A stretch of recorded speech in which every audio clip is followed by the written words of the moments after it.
آپ بولو گے بیٹا تو نے 3 لگائے تو مجھے گلی محلے میں بھی ملے گا نا, تو ایک تو کم از کم تجھے ٹکاؤں گا, میں اس کا بدلہ تو لوں گا. تو نفس نے اتنا پچھاڑا, اتنی برائیاں کروائیں, آپ بولے بھائی نفس سے کہ کبھی میں بھی تجھے انشاءاللہ پچھاڑوں گا. کنٹرول میں لے انسان اس کو. تو جب یہ کام کرے گا انشاءاللہ آہستہ آہستہ کانفیڈنس بحال ہوگا, پھر ہر چیز قابو میں آنا شروع ہو جائے گی. اور جب انسان سب چیزیں قابو میں آتی ہیں تو بیوی بھی کیا آ جاتی ہے لیکن وہ نہیں آتی, خوش فہمی میں رہے آپ, وہ پھر بھی نہیں آئے گی. تو اس طرح سے جو ہے اللہ تعالیٰ نے دیکھو ہمیں ٹریننگ کروا دی, رمضان میں چھوڑوا دیا. لوگ چائے نہیں چھوڑتے, پان نہیں چھوڑتے, رمضان میں چھوٹ جاتا ہے نا, سب کچھ چھوٹ جاتا ہے. پورا مہینہ آپ تصور کریں, عام دنوں میں 3 دن کوئی ہم سے کہے کہ چھوڑو, نہیں چھوٹتا بھائی. ناشتہ نہیں چھوٹتا. اگر کوئی حکیم ڈاکٹر کہتے آپ ناشتہ نہ کیا کریں, چھوڑ کر مان لے بات, بھائی نہیں یار نہیں چھوڑتا یار, اس کے بغیر نہیں ہوتا بھائی. وہ کہتے کولیسٹرول بڑا بھاڑ میں جائے, کولیسٹرول کی ایسی کی تیسی بڑھ جائے تو کیا کریں. وہ ایک مجھے چائنیز, وہ کسی نے کہا کہ چائنیز گرم پانی پیتے ہیں گرمیوں میں بھی, اور اس کے بڑے فائدے ہیں ایکچولی, اس سے کولیسٹرول یہ وہ وغیرہ, عمریں لمبی ہوتی ہیں. میں نے کہا گرمی میں جو ہے نا ٹھنڈا پانی پی کے مر جانا, یہ گرم پانی پی کے زندہ رہنے سے بہتر ہے بھائی. کیا اللہ کی نعمت ہے. آپ دیکھو صحت کی فکر ضرور کیا کریں اعتدال سے, وہمی بننے کی ضرورت.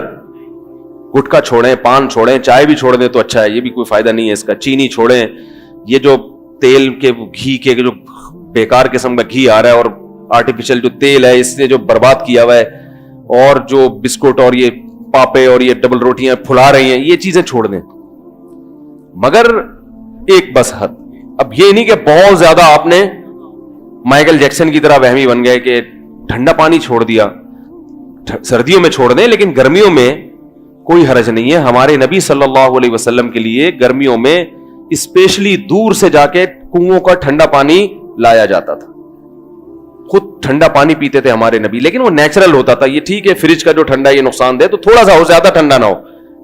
اور نبی صلی اللہ علیہ وسلم ٹھنڈے پانی کی آپ نے مثالیں دی ہیں. اے اللہ اپنی محبت مجھے محبوب بنا دے, من الماء البارد, ٹھنڈے پانی سے بھی زیادہ محبوب بنا دے.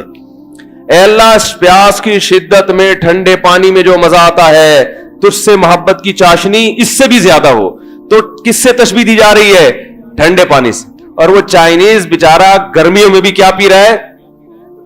وہ ابال کے گرم پانی پی رہا ہے. تو ایسی زندگی کا وہی والی زندگی ہو جائے گی. وہ جو ایک اسکول ٹیچر نے بچوں سے کہا نا کہ بچوں پرومس کرو آج سے چوری نہیں کریں گے. بچوں نے کہا پرومس چوری نہیں کریں گے. بچوں آج سے وعدہ کرو کہ یہ نہیں کریں گے, ابا اما کا کہنا مانیں گے. بچے وعدہ کرتے کرتے آخر میں بچوں وعدہ کرو کہ گرلز کا پیچھا نہیں کریں گے, کبھی کسی لڑکی کی طرف آنکھ اٹھا کے نہیں دیکھیں گے. بچوں نے کہا وعدہ. اگلا وعدہ کروایا مس نے کہ بچوں وعدہ کرو جب ملک پہ جان دینے کا وقت آئے گا تو جان دیں گے. بچوں نے کہا دے دیں گے, زندگی کا کرنا بھی کیا ہے ہم نے, اس زندگی کو بچا کے کرنا بھی کیا. تو وہ تو بچوں کی سوچ غلط تھی, لیکن ٹھنڈے پانی کے حق میں یہ سوچ کیا ہے؟ تو گرمی کی شدت میں پانی پی لیں, اور جو ہے وہ باقی چیزوں سے انشاءاللہ تو کنٹرول کرنا سیکھنا چاہیے رمضان میں. اور یہ موقع اللہ نے دیا, اس میں صحت پہ بھی کنٹرول کر لیں. روزے میں افطاری میں کھجوریں زیادہ کھایا کریں. کھجور سے طاقت ملتی ہے, انرجی ملتی ہے.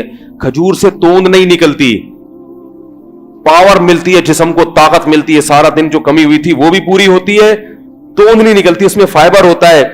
اور نبی نے اس کو پاکیزہ رزق کہا ہے. کھجور میں جتنے منرلز ہیں کہا جاتا ہے کہ کسی اور پھل میں اتنے نہیں ہیں. تو ہمارے نبی نے کہا آپ ساری زندگی کھجور کھائی ہے. ہمارے نبی نے جب کچھ بھی نہیں ہوتا تھا تو کھجور ہوتا تھا. 40 دن کھجور اور پانی پہ چلتے تھے نبی صلی اللہ علیہ وسلم. پھر بھی کیسی بہترین صحت تھی کہ نہیں تھی؟ ایسی بہترین صحت کہ ایک صحابی صحیح بخاری میں بیان کر رہے ہیں کہ نبی صلی اللہ علیہ وسلم سفر میں اپنی 9 بیویوں کے ساتھ تھے. بات بظاہر حیا کے خلاف ہے لیکن اب حدیث میں ہے تو میں بیان کر رہا ہوں. فرمایا کہ ایک رات میں 9 زوجہ کے پاس آپ صلی اللہ علیہ وسلم نے چکر لگایا. تو صحابی نے کہا کیا یہ ممکن ہے کسی مرد کے لیے؟ تو فرماتے ہیں کہ اللہ نے ہمارے نبی کو 40 مردوں کے برابر قوت دی تھی. تو یہ تو ایک اللہ کی طرف سے بھی, لیکن خوراک کیا تھی؟ کھجور. چہرے پہ رونق آتی ہے, سرخ ہو جاتا ہے چہرہ. بچوں کو کھجور نہیں کھلا رہے, اور کھجور ایسے کھاتے ہیں کہ میرا دل چاہتا ہے یار یہ بھی چھوڑ دو, نہیں کھاؤ, یہ ناشکری ہے. نبی نے فرمایا جس گھر میں کھجور ہے وہ گھر والے بھوکے نہیں ہیں, یعنی گھر میں ہر وقت کھجور ہونی چاہیے. تو افطاری میں تو تمیز سے پیٹ بھر کے کھا لو, وہ بھی بس ایک یوں کر کے سنت پوری کرنے کے لیے اتنی سی, وہ بھی 10 دفعہ دیکھیں گے اس کا یہاں سے چھلکا اتارا, یوں اٹھا رہا, یوں دیکھا, یہ چکھا, ہو گئے بے سنت, پھر آ گئے پکوڑے پہ ڈائریکٹ. اور یہ جو آلو کے سموسے ہو رہے ہیں, ان میں سموسوں کے پتہ نہیں یہ لوگ چھلکے دھوتے بھی ہیں وہ آلو کے, وہی مٹی والے آلو کے چھلکے میں اتنی مٹی ہوتی ہے, وہ دھلتی کہاں ہے اتنے آرام سے. وہ تو گھر کی خواتین بیچاری چھلکے اتار کے, وہ تو ایسے ہی چل رہا ہے ایسا, گٹر کا وہ ٹھوس رہے ہیں. کھائیں سموسے, میں منع نہیں کر رہا, ہم بھی کھاتے ہیں, ایک آدھ ہم بھی کھا لے, زیادہ نہیں کھاتے. تو لیکن کھجور کو زیادہ فوکس کرو میرے بھائی, اس کی عادت ڈالیں. اب لوگ کہتے ہیں ہضم نہیں ہوتی, وہ اس لیے نہیں ہوتی کہ عادت نہیں ہے. جب عادت ڈالیں گے, ایک کے بعد دو, دو کے بعد تین, تین کے بعد چار, تو میں نے عربوں کو دیکھا ہے پوری پلیٹ بھری ہوئی ہوتی ہے کھجوروں کی, اور کھانا ان کا یہی ہوتا ہے پورا پلیٹ بھر کے کھا جاتے ہیں, کچھ بھی نہیں ہوتا. اور عربوں کی آپ رونق دیکھیں, وہ تو سست ہونے کی وجہ سے فیٹ آ رہا ہے ان میں, ورنہ عرب کی تو خوبصورتی, عرب کی صحت اور دماغ, یہ تو مثالی ہوا کرتا تھا کسی زمانے میں. تو نہیں آ رہی بات. تو رمضان میں جو ہے نا, گناہوں پہ بھی کنٹرول کریں, اور کس پہ, منہ پہ بھی کنٹرول کرے انسان. تو کنٹرولنگ پاور کے لیے تبھی تو قرآن کہہ رہے لعلکم تتقون, تاکہ تم میں بچنے کی اور پرہیز کی صلاحیت پیدا ہو جائے. تقویٰ کہتے ہیں بچنے کو. تو رمضان اللہ نے دیا کیوں, تاکہ ہمارے اندر پرہیز, ایوائڈ کرنا مشکل ہے نا, یہ چھوڑ دو, یہ چھوڑ دو, یہ چھوڑو, آدمی کی کیا کیا چھوڑوں میں, تو ایوائڈ کرنے کی تمہارے اندر صلاحیت پیدا ہو جائے. اللہ تعالیٰ سمجھنے کی, عمل کی توفیق عطا فرمائے. وما علینا الا البلاغ.